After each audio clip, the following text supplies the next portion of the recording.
అంటే ఇజ్రాయెల్ ఒకవైపు యుద్ధం చేస్తోంది. 57 సరిహద్దు దేశాలు ఇజ్రాయెల్కి వ్యతిరేకంగా ప్రతిక్షణం కూడా ఇజ్రాయెల్ని టార్గెట్ చేస్తూ ఉంటాయి. సో ఇప్పుడు అమెరికానే దిక్కు ఇజ్రాయెల్కి. అంటే ఇజ్రాయెల్ బలం ఏంటి? ఇజ్రాయెల్ ఎంతవరకు ఇరాన్ని ఓకే, ఇప్పుడు మీరు ప్రస్తావించిన విషయం ఇక్కడ చాలా ఇంపార్టెంట్ అండి. ఇజ్రాయెల్ ఓ పక్షాన, ఇరాన్ ఓ పక్షాన ఫైట్ చేస్తున్నాయి. అసలు ఇరాన్ అనేది ఒక ముస్లిం దేశం, ఒక షియా ముస్లిం దేశం. షియాసు సున్నీ ముస్లిం దేశంలో నాయకురాలు సౌదీ అరేబియా, షియా ముస్లిం దేశ నాయకుడు ఒక రకంగా ఇరాన్ అనమాట. ఈ ముస్లిం దేశాలు ఇప్పుడు మధ్య ఆసియా అంటే మధ్య ప్రాచ్యంలో ఈ వెస్ట్ ఏషియాలో ముస్లిం దేశాలు 57 ముస్లిం దేశాలు ఉంటాయి ప్రపంచవ్యాప్తంగా. ఇవన్నిటికీ ఒక గ్రూప్ ఉందన్నమాట. దాన్ని ఏమంటారు? Organization of Islamic cooperation OIC అంటారన్నమాట. ఈ 57 ముస్లిం దేశాలు కోఆపరేషన్ ఇప్పుడు ఎవరికి అనేది ప్రశ్న అన్నమాట. ఈ 57 ముస్లిం దేశాలు, అది సౌదీ అరేబియా అయినా ఇరాన్ అయినా, ఈ రెండు కొట్టుకున్నప్పటికీ అక్కడ యుఏఈ, ఖతారు, ఈ బహ్రెయిన్ ఇవన్నీ ఉన్న ఆఫ్రికాలో, నార్థన్ ఆఫ్రికాలో కొన్ని ముస్లిం దేశాలు కూడా ఉంటాయి, ఇటు నైజీరియా వరకు. ఇలాంటి దేశాలు, ఈ మలేషియా, ఈ ఈ ఇండోనేషియా, ఈ పాకిస్తాన్, ఇలా ముస్లిం దేశాలు ఎవరు కోఆపరేట్ చేస్తాయంటే ఉంటే న్యూట్రల్గా ఉండాలి, లేదా ఇరాన్కి కోఆపరేట్ చేయాలి. ఇప్పుడు ఇజ్రాయెల్ వాటికి శత్రు దేశం.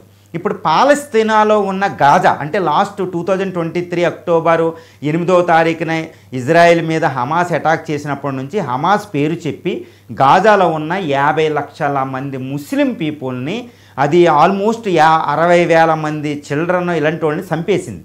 ఇప్పుడు ఇజ్రాయెల్ గాజాలో ఉన్న సుమారు 60% బిల్డింగులు కూలిపోయినాయి.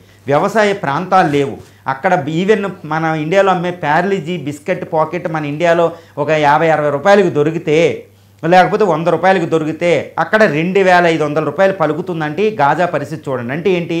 ముస్లిం బ్రదర్హుడ్ అని ఒకటి ఉంటుందండి. ముస్లిమ్స్ ప్రపంచంలో ఎక్కడ నివసించినప్పటికీ వాళ్ళ దిక్కు మక్క, అది వాళ్ళ మత విశ్వాసం, దాన్ని మనం గౌరవించవలసిందే. మనకి కాశీ ఎలాగో వాళ్ళకి మక్క అలాగా. ఇప్పుడు ఈ ముస్లిం దేశాల యొక్క బ్రదర్హుడ్ అవేకన్ అవుతుంది. ఎందుకంటే ఇరాన్ మీద అటాక్ చేసి ఇరాన్ బాధలో ఉంటే ముస్లిం బ్రదర్హుడ్ అవేకన్ అవుతుంది. అంటే ఏంటి?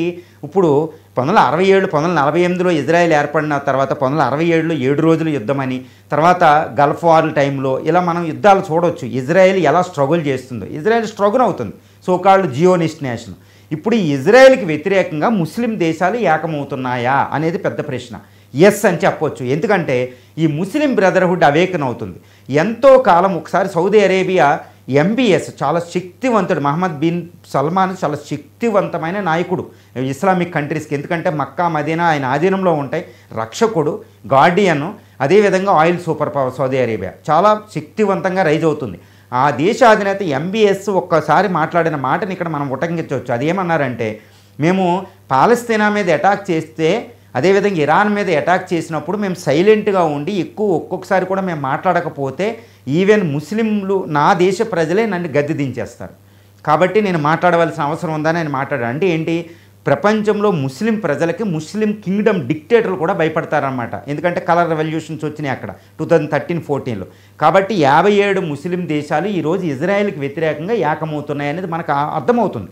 ఇరాన్ వారే అని కాదండి, గాజాలో ముస్లిం బ్రదర్స్, ముస్లిం పీపుల్ చనిపోయే విధానం, ఇజ్రాయెల్ వాళ్ళని ట్రీట్ చేసే విధానం చూస్తుంటే ఈరోజు మనం హిందూ పేపర్లో హిందూ ఎడిటోరియల్ కూడా మనం చూడొచ్చండి. ప్రపంచ విషయం ఇజ్రాయెల్ అక్టోబర్ 8, 2023 తర్వాత ఈ ఇజ్రాయెల్ ఎలా అయిపోయిందంటే, హమాస్ అటాక్ చేయడం చాలా దౌర్భాగ్యమైన బ్రుటాల్ అటాక్, ఇన్హ్యూమన్ అటాక్, అది కాదనలేం. కానీ ఇజ్రాయెల్ దానికి ప్రతిస్పందించిన విధానం, ఐక్యరాజ్య సమితి అంతర్జాతీయ చట్టాలను పక్కన పెట్టి, యుఎన్ఎస్సి యునైటెడ్ నేషన్ జనరల్ అసెంబ్లీని పక్కన పెట్టి, అంతర్జాతీయ ఆల్ కన్వెన్షన్ పక్కన పెట్టి పాలస్తీనా స్టేట్లెస్ పీపుల్ని శిక్షించే విధానం డిస్ప్రపోర్షనేట్. దీనివల్లే ఇరాన్ వాద్దం కాకుండా దీనివల్లే ముస్లిం దేశాలు ఏకమైపోతున్నాయి.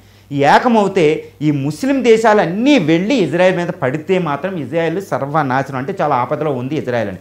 దీన్ని 57 ముస్లిం దేశాలు ఒకటై మిడిల్ ఈస్ట్లో అమెరికాని గెంటేస్తే అమెరికాను కూడా గెంటగలవన్నమాట. సో ఇంత పరిస్థితి వస్తే అది 3వ ప్రపంచ యుద్ధానికి దారితీస్తుంది. అంటే ఇజ్రాయెల్ ప్రమాదంలో ఉంది.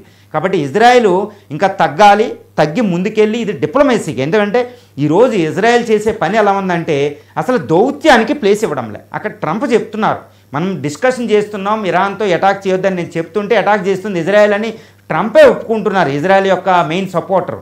దాన్ని బట్టి ఏంటి, అసలు నెగోషియేషన్స్కి అంటే డిప్లొమాటిక్ స్పేస్ అనేదాన్ని మొత్తం హరించి కేవలం ఫోర్స్ అనేదాన్ని ఇజ్రాయెల్ చేయడం వల్ల ప్రపంచం ఆపదలో పడిపోయింది. ఇంత సంస్కృతులు, ఈ ఎన్ని దేశాలే మొత్తం ఆపదలో పడిపోయింది, యుఎన్ సిస్టమ్ ఆపదలో పడిపోయింది. అలా ఏకదాటిగా వ్యవహరిస్తే అది ఒకప్పుడు హిట్లర్ వ్యవహరిస్తుందా అనే టైపులో ఉంది.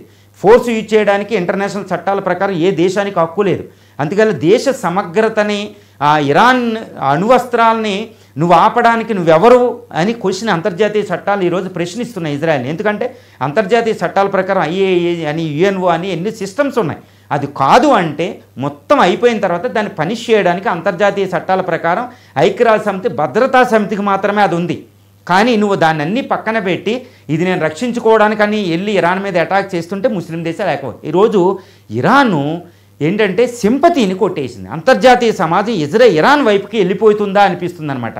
సో ఇది ఇజ్రాయెల్కి ప్రమాదం. ఈ 57 ముస్లిం దేశాలు ఈరోజు ఒక్కటయ్యే ప్రమాదం కూడా మనకు కనిపిస్తుందండి.